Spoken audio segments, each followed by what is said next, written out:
లాగుల తొండలిడుస్తా, పండబెట్టి తొక్కుతా, పేగులు మెడలో వేసుకుంటా, రక్తం పొలాలకు పారిస్తా, గద్దెలు కూలుస్తా, కనుగుడ్లు పీకి గోటీలాడుతా, బెల్ట్ ట్రీట్మెంట్ ఇస్తా. అధికార పక్షం ముఖ్య నేత నుంచి తరచూ వినిపిస్తున్న మాటలివి. రాజకీయ ప్రత్యర్థులే లక్ష్యంగా మొదలవుతున్న అరాచక భాషకు ఆఖరికి ప్రభుత్వ అధికారులు, మేధావులు, సామాన్యులు బాధితులుగా మారుతున్నారు. ప్రతీకార ప్రసంగాలతో నేరమయ వాతావరణం పెరుగుతున్నది. ప్రభుత్వ పెద్దల మాట తీరుతో సమాజ స్వభావం మారుతున్నది.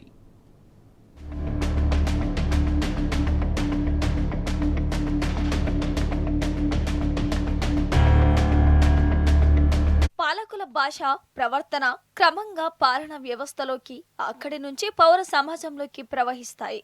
అందుకే అధికారంలో ఉన్న వ్యక్తి మాట పాలన సంస్కృతికి దిక్సూచే. అందుకే ప్రభుత్వాధినేత ప్రసంగం కేవలం ఆయన ముందు కూర్చున్న వారికే పరిమితం కాదు. అది వివిధ మాధ్యమాల ద్వారా ఇంటింటికి చేరుతుంది. ప్రభుత్వ వైఖరికి ప్రతిబింబమవుతుంది. పౌరులపై ప్రభావం చూపుతుంది. ప్రతిపక్ష నేతలను కోస్తా, ఒక్కొక్కడిని పండబెట్టి తొక్కుతా, పేగులు తీసుకుని మెడలో వేసుకుంటా, కనుగుడ్లు పీకి గోటీలాడతా, వాళ్ళను కోసి ఆ నెత్తురును పొలాలకు పారేస్తా. ఇలాంటి కొంతకాలంగా రాజకీయాల్లో తరచూ వినపడుతున్న మాటలు. ముఖ్య నేత, ప్రభుత్వ పెద్దలు, అధికార పార్టీ నాయకులు విచ్చలవిడిగా వాడుతున్న ఇలాంటి భాష నేరపూరిత శక్తుల మస్తిష్కాలకు డోపమైన్లా ఎక్కుతుంది. ప్రత్యర్థి పార్టీ నేతలే కాదు, ఒక్కోసారి అధికారులు, కొన్నిసార్లు సామాన్యులపైన ఆ మాటల దాడి కొనసాగుతుంది. కాళేశ్వరం నీళ్లు ఎత్తాలని లేఖ రాసిన రిటైర్డ్ ఇంజనీర్లను జైల్లో వేయాలన్న మాటలు, వర్షాభావ పరిస్థితులు రాబోతున్నాయన్న వాతావరణ శాఖ అధికారులకు బెల్ట్ ట్రీట్మెంట్ ఇవ్వాలన్న మాటలు బెదిరింపు ధోరణి కన్నా నాయకుల్లోని ఫ్రస్ట్రేషన్ను వెల్లడిస్తున్నాయి.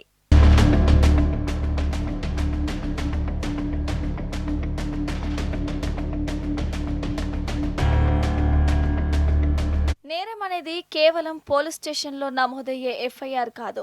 సమాజం ఏ దిశగా ప్రయాణిస్తుందో చెప్పే అద్దం. పాలకుడి నైతికత ఎట్లా ఉంది, చట్ట వ్యవస్థ ఎంత అప్రమత్తంగా ఉంది, నేర ప్రపంచం ఎంత వేగంగా రూపం మార్చుకుంటుంది, నియంత్రణ వ్యవస్థ ఏ మేరకు కట్టడి చేస్తుంది అని వెల్లడించే సూచిక. తెలంగాణలో క్రైమ్ గ్రాఫ్ ఆందోళనకరంగా పెరుగుతుందని జాతీయ నేర గణాంకాల బ్యూరో చెప్తోంది. ఈ ఏడాది మేలో విడుదలైన ఎన్సీఆర్బీ నివేదిక ప్రకారం రాష్ట్రంలో నమోదైన మొత్తం నేరాల సంఖ్య ఒక్క ఏడాదిలోని 18.7% పెరిగింది. 2023లో 183,644 కేసులు నమోదవగా 2024లో ఆ సంఖ్య 2,17,976కు చేరింది. దేశ సగటుతో పోలిస్తే రాష్ట్రంలో నేరాల తీవ్రత అధికంగా నమోదవుతున్నట్టు గణాంకాలు వెల్లడిస్తున్నాయి. నేరాలలో జాతీయ సగటు ప్రతి 1,00,000 మంది జనాభాకు 418.9% ఉండగా తెలంగాణలో అది 568.9% ఉంది. తీవ్ర స్వభావం కలిగిన నేరాల్లోనూ భారీగా పెరుగుదల నమోదవటం ఆందోళన కలిగించే మరో అంశం.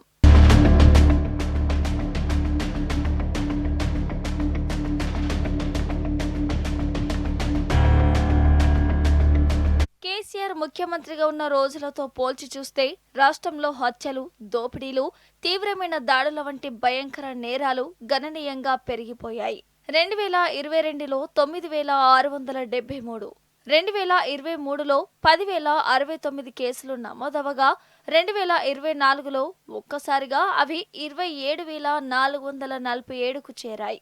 అంటే రాష్ట్రంలో కాంగ్రెస్ అధికారంలోకి వచ్చిన తొలి ఏడాదిలోనే భయంకరమైన నేరాల సంఖ్య అసాధారణ స్థాయిలో 273% పెరిగాయి. సైబర్ నేరాలు 2024లో 49% పెరిగి 27,230కు చేరాయి. మాదక ద్రవ్యాల అక్రమ రవాణాపై నమోదైన కేసులు కూడా గణనీయంగా పెరిగాయి.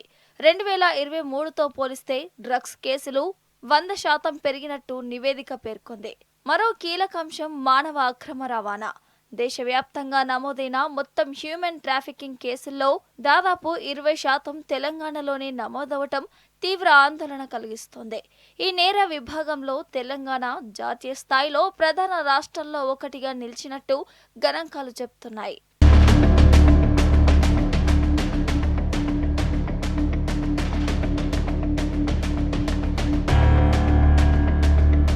ఏడాది పొడవునా ఎలాంటి నేరాల్లో ఎంతమంది జైలుకు వచ్చారు, ఏ తరహా నేరాలు పెరుగుతున్నాయి, ఏ వర్గానికి చెందిన నిందితులు ఎక్కువగా వస్తున్నారు అనే ప్రశ్నలకు రాష్ట్ర జైళ్ల శాఖ రికార్డుల్లో సమాధానం దొరుకుతుంది. జైళ్ల శాఖ విడుదల చేసిన 2025 వార్షిక నివేదిక ప్రకారం అంతకుముందు ఏడాదితో పోల్చితే విచారణ ఖైదీల సంఖ్య 11.8% పెరిగింది. 2024లో 38,079 మంది కొత్తగా జైలుకు రాగా 2025లో ఆ సంఖ్య 42,566కు పెరిగింది. అంటే ఏడాదిలోనే దాదాపు 4,500 మంది అదనంగా వివిధ నేరాల కేసుల్లో జైళ్లకు చేరారన్నమాట. హత్య కేసుల్లో నిందితులుగా జైలుకు వచ్చిన వారి సంఖ్య 2,754 నుంచి 3,260కు పెరిగింది. పోక్సో కేసుల్లో నిందితులుగా జైలుకు వచ్చిన వారి సంఖ్యలో ఏడాది వ్యవధిలోని 3,750 నుంచి 4,176కు పెరిగింది. 2024తో పోల్చితే మాదక ద్రవ్యాల కేసుల్లో 11.6% పెరుగుదల కనిపించగా సైబర్ నేరాల కేసుల్లో జైళ్లకు వచ్చిన వారి సంఖ్య 185.6% పెరిగింది. మద్యం సేవించి వాహనాలు నడిపిన కేసుల్లో జైళ్లకు వచ్చిన వారి సంఖ్య 152% పెరగటం గమనార్హం. జైళ్ల శాఖ నివేదికలో మరో కీలకాంశం వెలుగులోకి వచ్చింది. 2025లో జైలుకు వచ్చిన వారిలో అత్యధికులు మొదటిసారిగా నేరాలకు పాల్పడిన నిందితులే. ఆ ఏడాది మొత్తం 42,566 మంది విచారణ ఖైదీలు కొత్తగా రాగా వారిలో సుమారు 40,000 మంది తొలిసారి జైలుకు వచ్చిన వారే.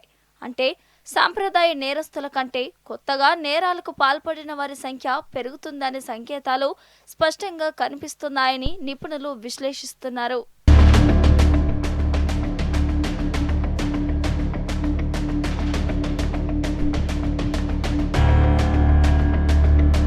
రాష్ట్రంలో బాలికల మీద దాడులు పెరుగుతున్నాయి. పోక్సో చట్టం కింద 2024లో రాష్ట్ర వ్యాప్తంగా 2,103 కేసులు నమోదయ్యాయి.